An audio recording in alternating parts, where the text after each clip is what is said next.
بداهة فهو ضروري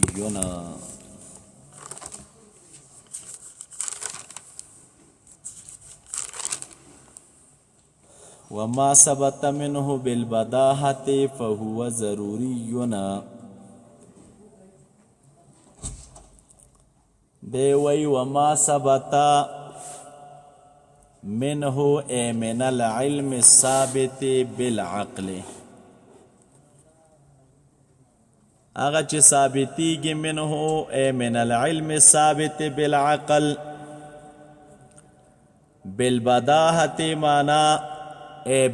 بأول التوجه من غير احتياج الى تفكرنا فهو ضرورينا نو دا څه شی دی لاندې عبارت یو ځل ووایي مثال به څنګه کل علم لکه علم زمونږ په دې خبره باندې چې کل د شی اعظم دی من جزئه کل د شی اعظم دی او وبل وما ثبت منه بالاستدلال او هغه چې ثابتیږي منه ای من العلم الثابت بالعقل او داغینا ثابتیگی پا استدلال سرام نو فهو اکتسابیونا دا علم څه شی دی اکتسابی دی غرض د شاه ماتن رحمت الله علیه طالبانو د دغه عبارتنا اس تقسیم د علم ثابته بالعقل د قسمین ہوتا تقسیم د چا دی د علم ثابته بالعقل د قسمین ہوتا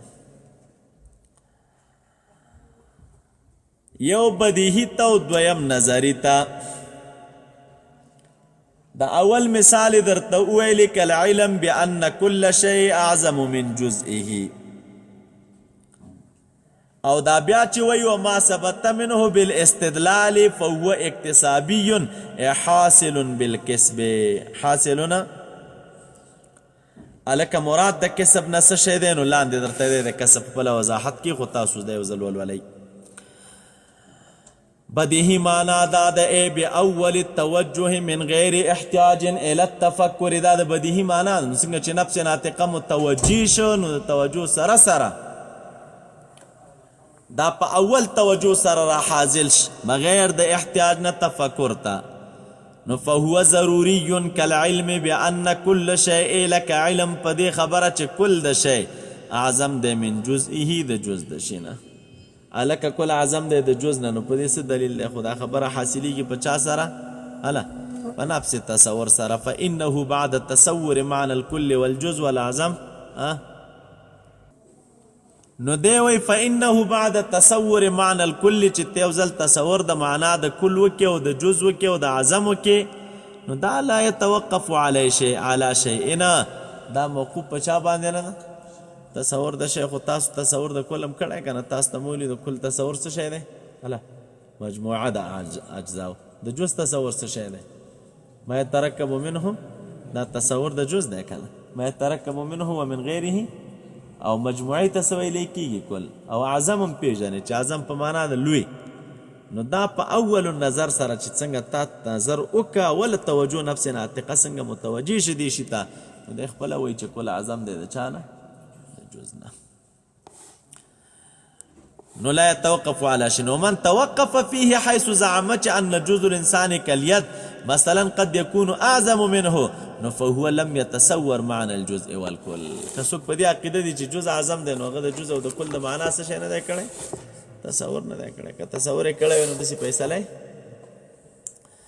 وما ثبت منه بالاستدلال فهو اكتسابي ما ثبت منه بالاستدلال اي بالنظر في الدليل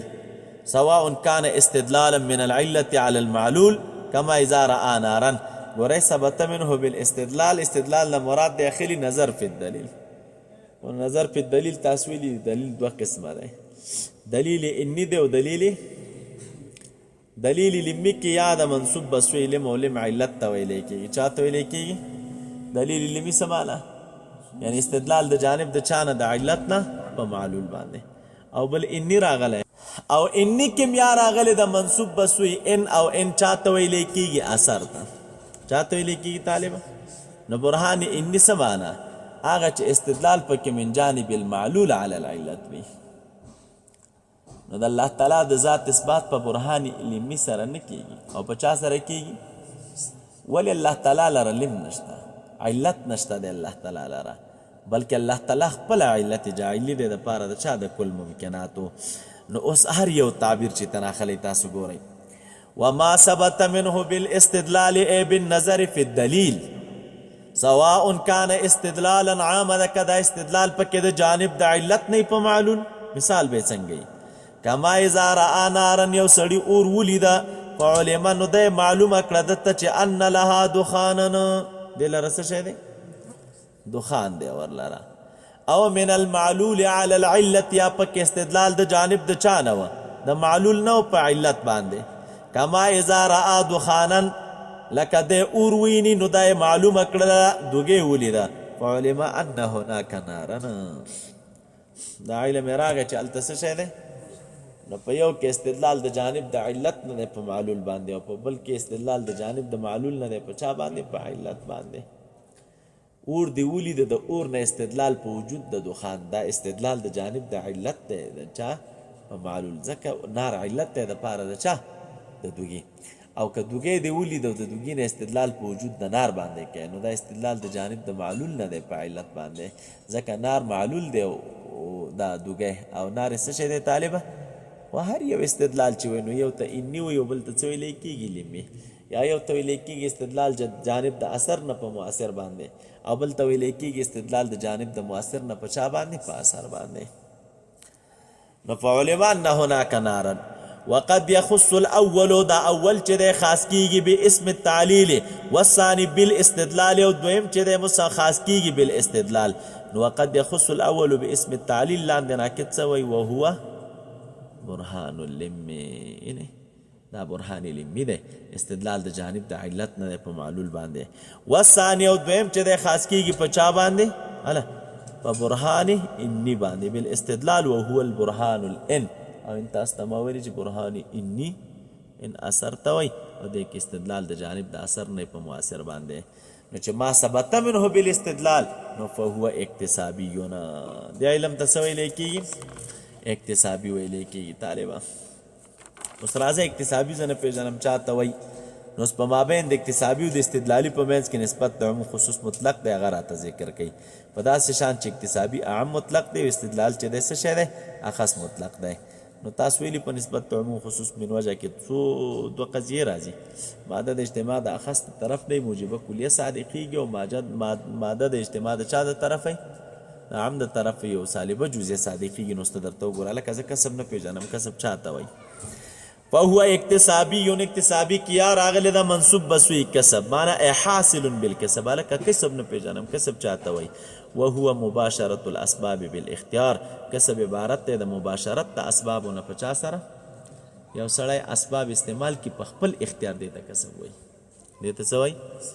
قرآن شریف کې چې کسب راځي نو کسب معنا څه شی دی استعمالول د اسباب او د آلاتو په خپل اختیار سره لکه صرف العقل یو سړی عقل متوجه کې نظر فی المقدماتو کې په استدلالیاتو کې یو شی استدلالي وي ترتیب د مقدمې کې صغرا کبرا راوړي حد اوسط منځ نه وغورځوي نو دا هغه څه شی دی طالبه کسب دی تا اراده وکړه لګې نظر کې په چا کې په مقدماتو کې والاصغاء وتقلیب الحدقه یو شي ته غوږې ښودل یا یو شي ته د سترګو تور اړول یو طرف ته سترګې اړول دا ټول هغه کسب دی ونحو ذلک فی الحسیات هلکه ستا علم چې په حسیاتو کې راځي خو یو طرف ته چې سترګې واړی نو سترګې چې هلته پرېوتلې نو په محسوس باندې به د علم راشي دا د حسیاتو مثال دی خو دا ټول هغه څه دي چې د بنده په اختیار سره دی که نه بنده رالګېږي په خپل اختیار باندې دا کار کوي فل اکتسابیو کی اکتسابی اعم دی د چانه د استدلالی نه په دې معنی لانه الذي ځکه اکتسابي حاصلیږي بالنظر فی الدلیل په چا سره په نظر فی الدلیل سره نو هر استدلالی اکتسابي دی هر استدلالی څه شی دی ځکه دا استدلال خپله کسب دی خو هر اکتسابي ولا عکس او عکس نه دی یعنې داسې نه ده چې هر اکتسابي د څه شی استدلالي ولې اکتساب دی وي استدلال دی نه وي که نه سترګې اړول دي د استدلال دی نه کل ابصار لکه کتل شه الحاصل چې حاصل وي د چانه بالقصد والاختیار هغه کتل چې حاصل وي په چا سره په قصد او په اختیار سره. نو خلاصه دا راووتله طالبه چې په مابین د اکتسابي او د استدلالي کې نسبت عموم خصوص مطلق دی، اکتسابي عام دی، استدلالي څه شی دی خاص. نو هر استدلالي اکتسابي دی خو هر اکتسابي استدلالي نه دی، ولې اکتسابي به وي موجود دی په ضمن د حیثیاتو کې نه په ضمن د استدلال کې.